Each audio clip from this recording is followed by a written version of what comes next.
Where do the New Orleans Saints rank on the 6 NFL head coach openings from best to worst? Ladies and gentlemen, the backdrop, Mina Kimes, the queen of the universe. Mina is going to rank all 6 NFL head coach openings, and we are going to react to where she ranks the Saints. Now, if you're looking at the screen, she has the Jets, Jags, Raiders, Saints, Bears, Cowboys, and she is ranking them on the criteria of quarterback, roster, and etc. So we're going to talk through each one real quick, then we're going to go to the Saints section, see what she has to say, and I will react like only I can do. The Jets, interesting situation. So the Jets quarterback you would think is good, Aaron Rodgers, but if you watched him play last year, in all actuality, he is ass, okay? So on one hand, it's like, well, they do have Aaron Rodgers. On the other hand, it's like, well, they do have Aaron Rodgers, right? So how do you kind of quantify that? I would put that towards the bottom, because even if you think Rodgers is good, how long is he going to be there, right? Is he even going to be there? Is he going to retire? Like, is he going to play? Is he going to be? So I would not rank that very highly at all. As far as the front office, horrific front office. We heard this offseason how they're making decisions off of like Madden ratings, and it's just a mess. So not good at all. Roster-wise, though, really good. If you look at the roster, really good young players all over the place. Garrett Wilson, Breece Hall, Quinnen Williams, Sauce Gardner. I mean, even guys who it's like, maybe they took a step back, but still a really talented roster to walk into. It depends on how you look at New York as far as like a destination. Some people love it. Some people love the idea of like, I'm the head coach of the New York Jets. Other people don't like the circus it kind of comes with, and just the New York media and all of that. So that's going to be more of like a person to person kind of thing. But living in New York and all that does have its bonuses for sure. So the Jets are pretty high. They score highly in some areas, low in some other areas. So the Jags, if you look at the Jags, I would rank them low because of the Trevor Lawrence contract. Now, if you're a Trevor Lawrence believer, first of all, wake up. And second of all, then you would think they're pretty sweet because he's locked up. He's $275 million. You got your franchise guy, right? So, but I just don't look at it that highly. Brian Thomas, awesome. Tank Bigsby, awesome. Etienne, not as awesome. The Jags have a lot of players like that where it's like, oh, they have Trevor Lawrence. It's like, yeah, well, Trevor Lawrence sucks. Oh, they have Etienne. It's like, he's not even the best running back on the team. But face value, they do look kind of cool. Jacksonville, as far as the destination, not great. Ownership, I would say lukewarm. I'd say lower tier ownership. It's the Jags. So I would put the Jaguars pretty low if it was me. Raiders, this one's interesting. You kind of flip what we've talked about, the Jags and the Jets. Roster-wise, not great. Roster-wise, not that appealing. Super high draft pick. You have Tom Brady now involved, and it's Vegas. Vegas is exploding as the next or the new major destination for teams and companies and businesses. Like we've seen the Sphere open up. Obviously, the Raiders moved there. The Athletics moved there. So Vegas is awesome as far as a destination someone would want to go to. Relatively low pressure, just win. Like at this point, winning seasons, you'd be a god in Raider Nation. Roster thing is a little suspect. The roster so far certainly is not as good as the Jets and the Jags, but better ownership, Tom Brady involvement, high draft pick. So the Raiders is, I would say, in the middle. Saints, all right, so you have salary cap issues. You have a patient owner, a willing owner, probably the best owner out of the entire list. GM Mickey Loomis, depends on if you want roster control. Obviously, Loomis isn't going to give you that. Roster wise, relatively weak. Relatively old, relatively weak. You got some bright spots. Talise Fuaga. That's pretty much about it. Like Chris Olave, depends on how you feel as far as like coming off the injury. The rest of the bright spots are aging with Kamara and Taysom Hill and Demario Davis, and so good fan base. But yeah, I would say low. You don't have a quarterback. You're saddled with Derek Carr. You got a lot of questions about Carr and his contract and what's going to happen with him. Also, I guess depends on how you feel about Spencer Rattler. You do have a top 10 pick though, so that's nice. But I would have him towards the bottom. Bears, great roster. Quarterback, again, depends on how you feel about Caleb Williams. I like Caleb Williams. Really good roster. Good young roster. Odunze Williams, you got DeAndre Swift, you've got Keenan Allen, you got DJ Moore. So the Bears have a lot to offer there. Controversial front office. Front office is trying, I would say, but I mean, they've been horrible for so long. But I would say the Bears are towards the top. Cowboys, decent roster. Micah Parsons, CeeDee Lamb, Dak Prescott contract. You can't love that. No running backs to speak of. You've got a 12th overall pick. You got an owner who's also a GM, who also has a podcast, who also has a radio show, who's also Jerry Jones. You are the head coach of the Dallas Cowboys, which is pretty sweet. America's team and whatnot. So Cowboys are upper middle. Okay, so she's got the Jets. Then she goes Jaguars, Raiders, so Saints. Let's go straight to the Saints. All right, moving on to, this one I feel bad. The Saints. Okay, so the Saints, as I think everybody knows by now, have maybe the worst cap situation, not just in the entire NFL, but in like the recent history of professional sports. But we're going to start with the quarterback. So I did look at the cap recently to kind of just see, or I looked at Derek Carr's contract, and I don't know how Saints fans feel about this, but I don't think it's likely that they'll move on from Derek. I could be wrong, but it would be, I don't know if it would make much sense from a cap perspective. And I'm going to give them a 2 here because Derek Carr, well, you know what? I'll bump that to a 3. I mean, he's really not that bad. I know that you'd obviously want to improve upon him. Yeah, I mean, Carr, obviously the thing with Carr is that if you keep Carr, it makes your on-field play better, but it makes your maneuverability money-wise worse. Because if you keep Carr, you give him the $30 million roster bonus, but you also, he's at a $51 million hit against your salary. So it's like, if you're going with Carr, then yes, you do have a decent quarterback. Carr is good. Like, Carr is good enough, good to average, or average to above average, whatever. So that's a positive, but what it does for your money and does for where else you can splash on the roster is not awesome. So it's kind of a catch-22 there. And go younger and whatnot, but I just don't see that happening. At least you can get competent quarterback play out of Derek Carr. Less so the roster. I mean, this roster is just really old, really needs talent on both sides of the ball. Yeah, I mean, it on one hand, it is old, but on the other hand, like she said, and more importantly, it needs talent. Like, that's the thing. And that's where the Carr thing, it's like, why, right? The main thing that we have to do with this roster is get better at every position. The only position that's like, okay, cool, is Talise Fuaga. The rest of it is like, okay, it's either aging or it's bad. Like Alvin Kamara, he's awesome, but he's aging. He's not going to be there for 5 years, right? So there's positions like that where it's like, man, like, you just can't catch a break. DeMario Davis, Cam Jordan, Ryan Ramczyk is retiring, so that doesn't even count. But Tyrann Mathieu, there's all over the shop. Nothing is really great, and so you got to start rebuilding fast. Does having Derek Carr mesh with that? Does having Derek Carr make much sense? In my opinion, I would say no. But obviously, like I said 5 seconds ago, if you do offload Carr, your roster is way worse. And it's already a bad roster that's gotten way worse. So you offload Carr, depending on what you do at 9, could easily certainly would be in contention for the worst roster in the NFL entering next season. So that's going to be a 1 for me, and then it's going to be a 1 for et cetera because of that cap situation. They do have the 9th overall pick. Yeah. Yeah. The one thing I will say about the Saints is that maybe works in their favor. So she's definitely going to have the Saints last, for sure, because the 3 is kind of generous, but if she's going with the 5, the Bears is probably going to be like a 2. I would guess the Bears are going to be 2 and a 3 or a 4, and then probably a 2 or a 3. Cowboys will be probably a 3 quarterback. Roster will probably be a 2 or a 3, et cetera. She'll probably have a 1 because of Jerry Jones.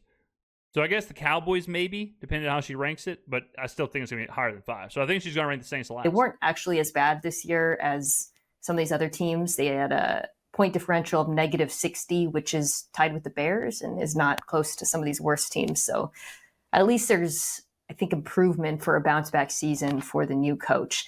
I guess the concern there is just the absence of young talent. You got Chris Olave, who's had a lot of head injuries. Offensive line needs retooling.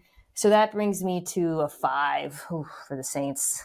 All right, moving on to the Bears. So this is a little more optimistic. Yeah. I'm going to go 3 here for quarterback. I'm tempted to go. See, I will say, like, 3 on Caleb Williams, I think, is relatively high if you're giving Derek Carr 3. Because Caleb Williams was more bad than good. And yeah, you do air of like, oh, well, he'll just keep getting better. It's like, well, how often do we really see that? Especially with a whole new system, a whole new coaching staff. Like, second year for quarterbacks usually is their worst year. So 3 seems high for Williams. 4 seems crazy high for Trevor Lawrence.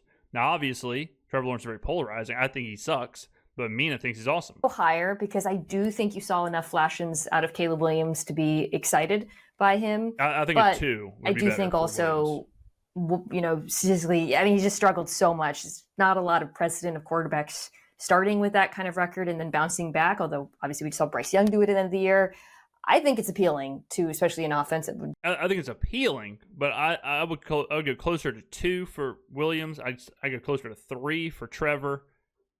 I think Trevor and Derek are about the same. Just any head coach. So I think Trevor, Derek, and Dak are all probably should be 3s. I'll go 3 there, and then I'm going to give him a 4 for the roster. I was looking at roster sweet. The depth chart before doing this and looking at both sides of the ball, and I just feel like there's so much talent there. And offensively, DJ Moore, I think Real Madunze will be better than he was his rookie season. The offensive line, you got to fix the interior in part, but they're still good players. Defensively, it's a really good young secondary. Didn't have Jaquan Brisker for most of the season. Linebacker group took a step back this season, but I think they'll bounce back. You just need to get better at edge rusher, but the bones are there, I think, of a good roster. It's also a team where, I mean, it just felt very obvious to me that coaching was the problem in a lot of these big games, I think, which is a situation you want to step into as a head coach. I think the plus is that you have a decent amount of leeway. You have ownership that I know fans are unhappy with them, but I don't think they're capricious. And I think for a coach, that's desirable, even if it annoys the fan base. So those, I think, are good aspects of it, obviously. I mean, it's kind of the same as the Raiders, where it's like, look, just exist. Just be capable. At this point, they'll take capable, right? If you're going for Matt Eberflus, just give me something. Oh, I see down here, bottom right, she's got Jonathan Franzen, Freedom. It's one of my favorite books of all time. Maybe my favorite book of all time. It's way up there. Definitely top 3. Franzen's probably my favorite author. Yeah, I don't know about favorite. Again, definitely top 3. Love them. If you're looking for a good book and you haven't read Freedom, absolutely incredible. It's down here where my mouse is, if you can see it. But would highly recommend Freedom. I think it's the best of Franzen's books. Some people would probably say The Corrections. I think my boy Money Malden, if you're in the comments, I think he would say The Corrections, but I like Freedom. I like Freedom more. It's a team that has been long-suffering. The book after Freedom, Purity, sucks. And really wants to win. But the downside to me is that you're in the NFC North, which is arguably the hardest division of football outside of maybe the AFC North, with all 3 teams making it to the postseason.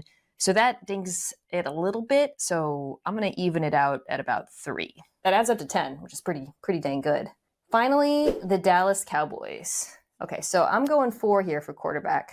Same thing I basically said about Trevor Lawrence. You can quibble with it and his rank in the NFL. We're not here to do that. I'm here to tell you that he has played like one of the 5 best quarterbacks in football at points in his career last year. And again, for a first-time head coach or new head coach, maybe not a first-time one, that's pretty attractive, especially after I've talked through situations like the Jets, the Raiders, the Saints, right? Roster, Roster has bright spots. Like Dallas isn't as good as the Bears roster-wise, but they're where they are good, they are really good. Like when you have CeeDee Lamb, it's like, okay, we are rocking and rolling. When you have Micah Parsons, you are rocking and rolling, right? So, but there's some positions like running back where it's just in/A. You just don't have anything. It's just completely absent. So where they're good, but where they're not good, you got some work to do. How much cap space? Well, not a lot, but you could restructure Dak. I'm going to go 3 for roster. Is the Bears roster really better than the Cowboys? I'm going to change that. I'm going to go 4. 4 for the Cowboys. I do think, unlike a lot, like you just have superstars on this team between CeeDee Lamb, Micah Parsons. I would argue Tyler Smith, their guard, falls into this category. You have like blue chip players, and then you have a lot of also A-, B+ players. The defense, they're just really injured on defense this year. I think you saw in the second half of the season when Micah Parsons came back, it's still a really good defense. Obviously, they need some beef on the interior. Defensive tackle and linebacker is a priority. And then on the other side of the ball, you need to run the ball better, and you need probably a secondary playmaker. But it's a good roster. I guess the only issue is you got to pay Micah Parsons, but I still think they could restructure some of the Dak deal and whatnot, and you have some room to play with there. So, etc. This one. See, I think like, and I talked about this before, and I mean, I didn't expect to get into the Bears and the Cowboys or whatever, but I think with the etc., people kind of hammer Jerry Jones because his personality, but they've been good at drafting. Jerry wants to win. You have a very willing owner, and I don't really care that much about the podcast and all that. It's like Jerry being Jerry. I could care less. 12th overall, I think it's 12, but 12th overall pick, kind of sweet. If it's Ashton Genty, right, all of a sudden it's like, damn, we got Ashton Genty, CeeDee Lamb, Dak Prescott. We're in Jerry's world. We're America's team. Like, we're kind of rocking and rolling here. So I think the etc. should be kind of high. I think she might ding him for Jerry, though. It'll be a little bit divisive because, right, yeah, I mean, it depends on kind of whether you think it's hard to work for Jerry Jones. Yeah. In some ways, it is, because he is meddlesome, and he is out there, and he is very public. In some ways, though, it's not, because it doesn't seem like coaches actually have problems with him. I guess the downside is you get talked about on First Take every day. So I'm going to go 2 there, which also adds up to 10. Yeah. Oh, interesting. Okay, so we have a 2-way tie for the best head coaching job. All right, so let's take a look. So, and we're doing this under her criteria. I don't know if I would necessarily just factor it in like this, but using her criteria, I think this is probably right. The Raiders, I think you could definitely have the Raiders at 6. But overall, like, this is probably right. It's probably because the Jets roster is way better than the Saints. You know, like, if you're looking at this, it's like, yeah, they don't have a quarterback, but you have a much better roster, and you know, like, the et cetera is probably the Jets. You do probably err towards the Jets. So I think if you do it this way, the Saints should be last. Like, the Saints are in a bad situation. The Saints are in a full-on rebuild. We've talked about that a million times. And you don't get to that situation without being in a bad situation. You don't get to, hey, we're in a full-scale rebuild without some problems happening. And we're in that perfect storm situation. You factor in that we're also dealing with the salary cap. And we're also kind of building players and offloading players and whatnot. Whereas these other teams, they're not really there yet. I mean, even like the Raiders, just Max Crosby and Brock Bowers alone, like those two alone are so much better than anything the Saints have. You know, so I mean, Michael Mayer would probably be the best player on the Saints. So the Raiders roster, like, even though it is not good, it is still leaps and bounds better than what the Saints are rocking and rolling with right now. And then, like I said, you factor in Tom Brady, you factor in Las Vegas and the Death Star and the new stadium, and you factor in all that. Like, yeah, it's going to be higher than what the Saints and the draft pick and all that. It's going to be higher than what the Saints have. So this makes total sense to me as far as like why the Saints would be last. You know, it is what it is. The Jags, again, I think 4 is crazy for Trevor Lawrence. I think the Jags should be closer to like 2. It should be like 2-2-2. It should be the Jags. They should be like a 6 as well.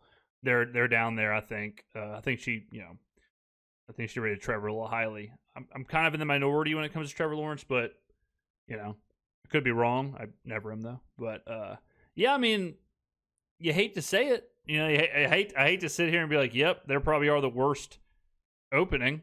But when you're factoring this criteria, it's very hard for me to say no. The Jets are way worse than the Saints. They're not. The Jags, way They're not. The Jags, Jets, Saints, I would put in the same category, but I mean, you could honestly ding the Saints even more. Like you could honestly even have the Saints at 2 at quarterback. And if she's doing this with Carr, can you imagine if Carr's not on the team?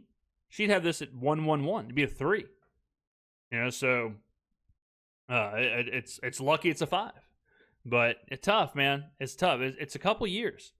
It's a couple years for sure. We are in that rebuild kind of world, but it takes one special coach or one special quarterback or one special player or whatever to get that thing rolling in the right direction. So, the Saints nailed their draft last year. Hopefully we can do the same this year. 9th overall pick. Who knows? A lot of moving pieces. I mean, this draft seems more volatile than previous drafts where I'll see a player, and I mean, even like Abdul Carter. I've seen Abdul Carter go as high as 3, but I've also seen him go as low as like 12 on boards. So, like I saw one the other day that had Jalen Milroe going 1st overall. What are we doing? So the draft just seems super volatile. Seems super like who's where are they actually going to fall? It's probably gonna be a couple weeks till we get like the true compilation of like, okay, this player's got a window of like 5 picks. This player's got a window of like 2-3 picks. It kind of reminds me of Ladd McConkey last year. Like McConkey, he initially was like the 60th or something like that. And I was on here saying, like, if you can get Ladd McConkey that late, like he'd be an absolute steal. I think he was even like a 3rd round. It might have been lower than 60. And then all of a sudden he shoots up to like 25. It's like, okay, well, I see what we're doing. Tyler Warren's another guy who I've seen in the 50s, and I've also seen top 10. So, some of that will get ironed out. But, yeah, I mean, interesting video, good stuff. Mina's great at what she does. So, ladies and gentlemen, let me know in the comments below what you think. Really kind of make the argument that the Saints aren't the worst. Like, how would you, using this scale, what is the argument to where the Saints aren't the worst of the worst? Like, what is the argument that the Saints aren't the worst? Like, who could you possibly put them above? And where would the number come from? Like, where would you bump up on this scoring? Where would it happen? All right. Thank you for watching. I will see you in the next video.